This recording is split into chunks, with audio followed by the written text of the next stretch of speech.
my God, being in awesome wonder, consider all the world thou hand hast made.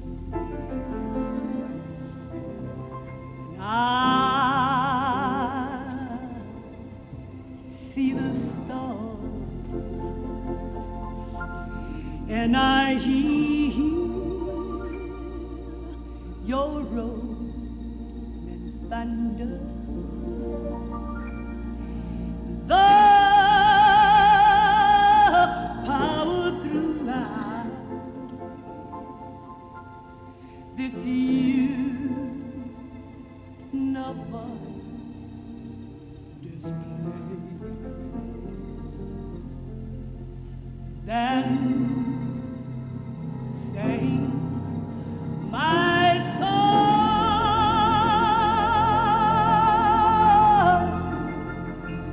my sing, God to thee. How great thy love,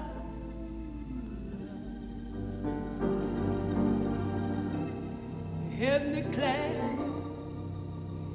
your glory, Lord, how great thou art. Then sang my soul,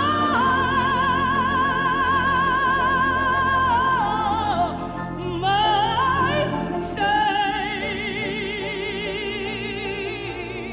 Savior, God to thee. How great thou art.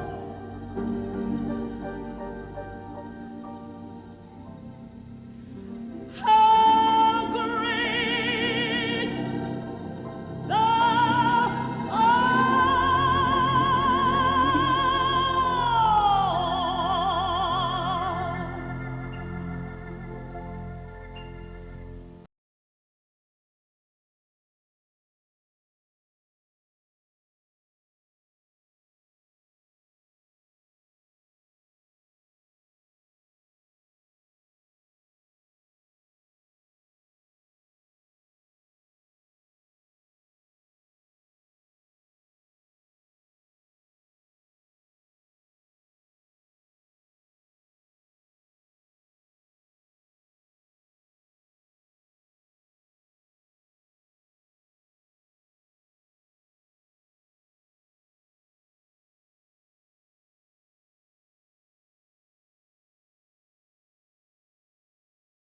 My name is Fannie Lou Hamer.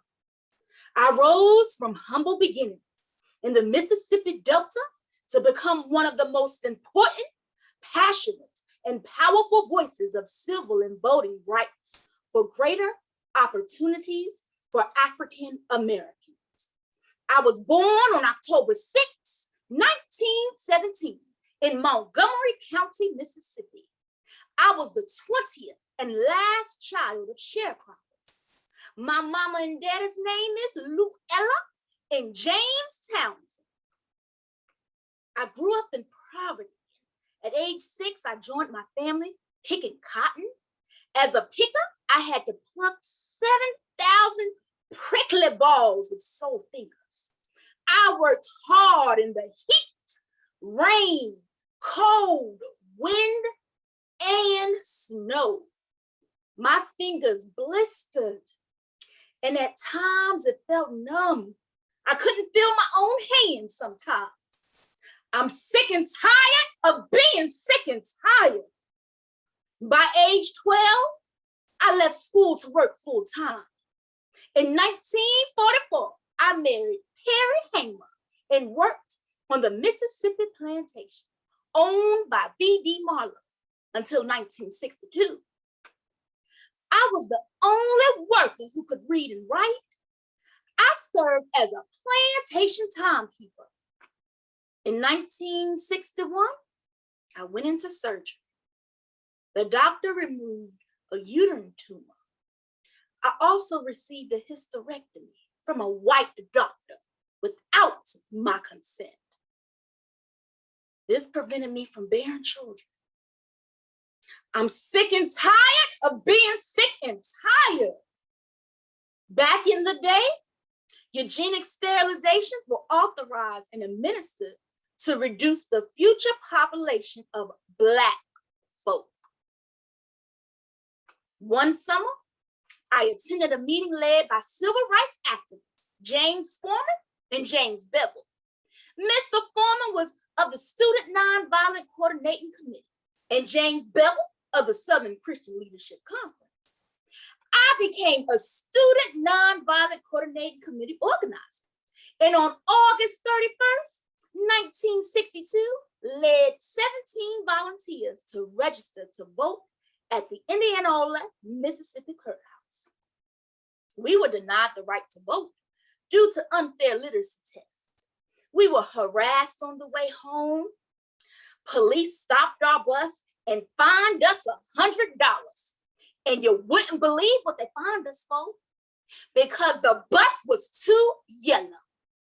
I'm sick and tired of being sick and tired. That night, Boss Man Marlowe fired me for my attempt to vote.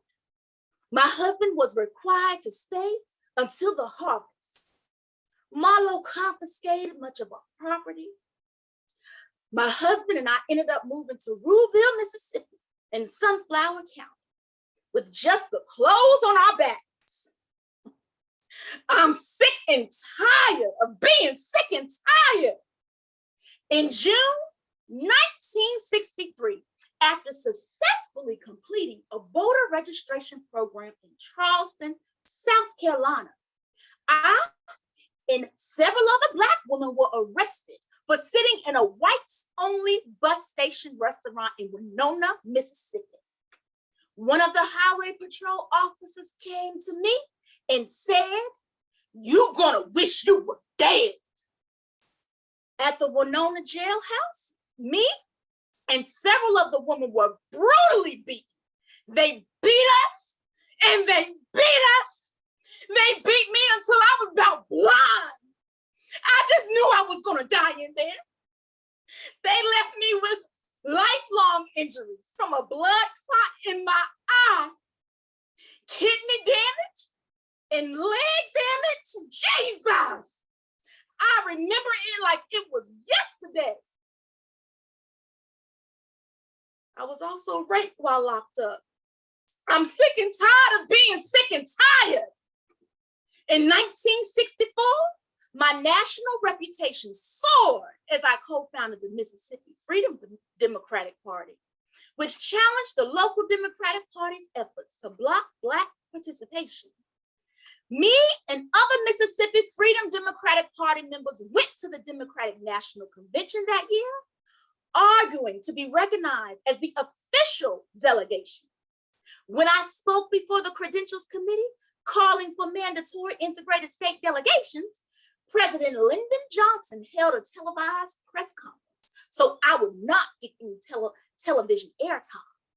But my speech, with its poignant descriptions of racial prejudice in the South, was televised later. I'm sick and tired of being sick and tired. By 1968, my vision for racial delegations had become a reality, and I was a member of Mississippi's first integrated delegation. In 1964, I helped organize Freedom Summer, which brought hundreds of college students, Black and white, to help with African-American voter registration in the segregated South. In 1964, I announced my candidacy for the Mississippi House of Representatives, but was barred from the ballot. A year later, Victoria Gray Annie Devine and myself became the first Black woman to stand in the U.S. Congress when they unsuccessfully protested the Mississippi House election of 1964. I traveled extensively, giving powerful speeches on behalf of civil rights. In 1971, I played a role in founding the National Women's Political Caucus. I was frustrated by the political process. I turned to economics as a strategy for greater racial equality. In 1968, I began a pig bank to provide free pigs for Black farmers to breed, raise, and slaughter. A year later, I launched the Freedom Farm Cooperative, buying up land that Blacks could own and farm collectively. With the assistance of donors, I purchased 640 acres and launched a coupe store, boutique, and sewing enterprise. I single-handedly ensured that 200 units of low-income housing were built. Many still exist in Ruleville today. The Freedom Farm Cooperative lasted until the mid-1970s. At its heyday, it was among the largest employers in Sunflower County. Extensive travel and fundraising took me away from the day-to-day operations, as did my failing health. And the Freedom Farm Cooperative hobbled along until folding. Not long after, in 1977, I died of breast cancer. At age 59, I am Annie Lou Hamer.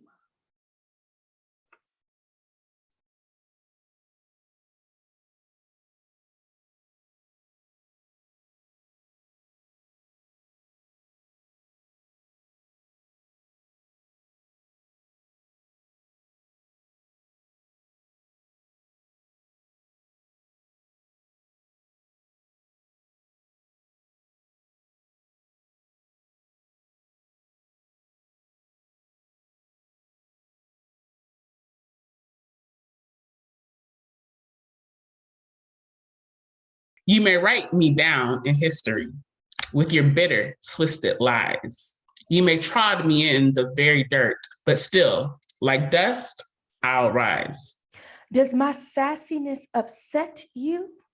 Why are you beset with gloom? 'Cause I walk like I got oil wells pumping in my living room. Just like moons and like suns, with the certainty of tides, just like hope springing high, still I'll rise. Did you want to see me broken? Bowed head and lowered eyes, shoulders falling down like teardrops, weakened by my soulful cries. Does my haughtiness offend you? Don't you take it awful hard. 'Cause I laugh like I got gold mines digging in my own backyard. You may shoot me with your words. You may cut me with your eyes. You may kill me with your hatefulness, but still, like air, I rise. Does my sexiness upset you? Does it come as a surprise that I dance like I've got diamonds at the meeting of my thighs? Out of the huts of history's shame, I rise. Up from the past that's rooted in pain, I rise. I'm a Black ocean, leaping and wide, welling and swelling, I bear in the tide.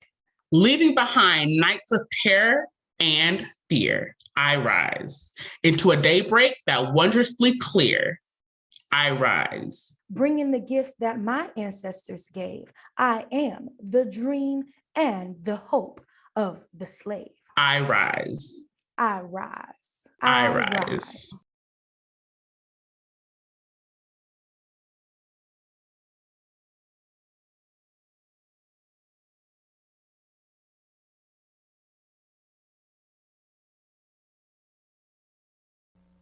Southern trees bear strange fruit,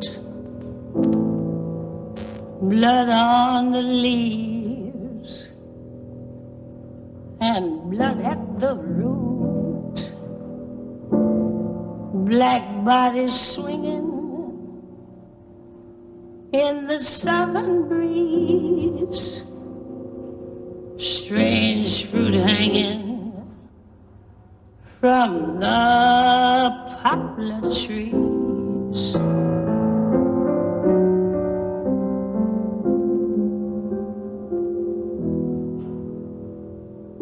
Pastoral scene of the gallant South, the bulging eyes and the twisted mouth, scent of magnolia, sweet and fresh. Then the sudden smell of burning flesh. Here is a fruit for the crows to pluck, for the rain to gather, for the wind to suck, for the sun to rock, for the tree to drop.